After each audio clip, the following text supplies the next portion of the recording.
and of the British economy. Sadly, this is more like it.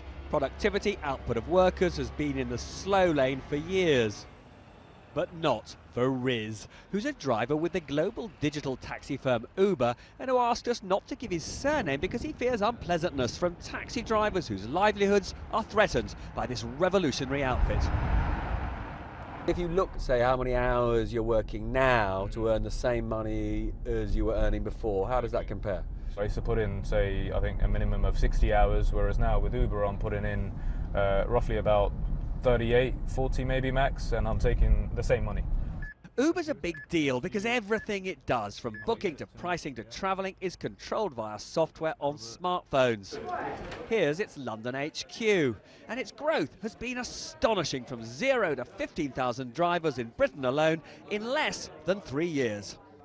Will, in your view, technological developments like Uber be good or bad for British productivity? We believe innovations like Uber are good for productivity. They bring much more flexibility in how individuals can earn money through different channels. They can combine that work with potentially also renting out a room on Airbnb, or combining with starting their own business.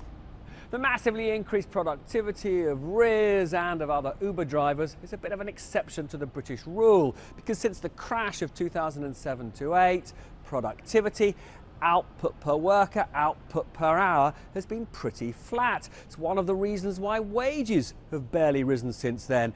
And it's a big explanation for why revenues from income taxes for the chap who lives here at number 11 have been less than he would have liked. So why has British productivity been so lacklustre? For many years we've had an education system which has been quite poor at preparing young people for the realities of work. We've had a financial system which simply isn't very good at money, at getting money to the firms with the greatest prospects for growth. And we've had many markets dominated by incumbents, which makes it harder for the highly productive newcomers to actually make a living and succeed. The Governor of the Bank of England told peers he thought productivity was at last improving. We are now seeing a pickup in births and deaths of companies, which is positive, and job churn in the labour market. People are now, taking risk and moving jobs. Again, positive for productivity. When the Chancellor arrives here to deliver his budget next Wednesday, if he believes productivity